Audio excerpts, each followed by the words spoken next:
Yuunivarsiitii Rift Vaalii waggoota 20 oliif lammiilee 100 lakkaa'aman abbaa ogummaa fi beekumsaa taasisuu isaatiin maqaasaa tarree jalqabaa dhaabbilee barnoota olaanootti waamsiseera.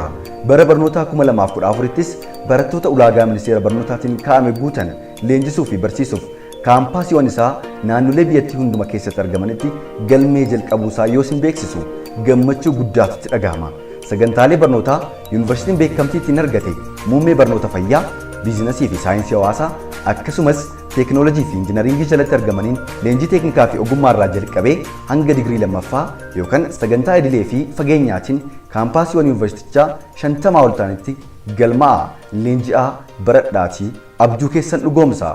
Odeeffannoo dabalataatiif weebsaayitii yuunivarsiitichaa www.riftvalleyuniversity.org daawwadhaa yookaan kaampaasii isinitti dhiyoo jirutti goraa. Yuunivarsiitii Rift Vaalii wiirtuu qaroominaa.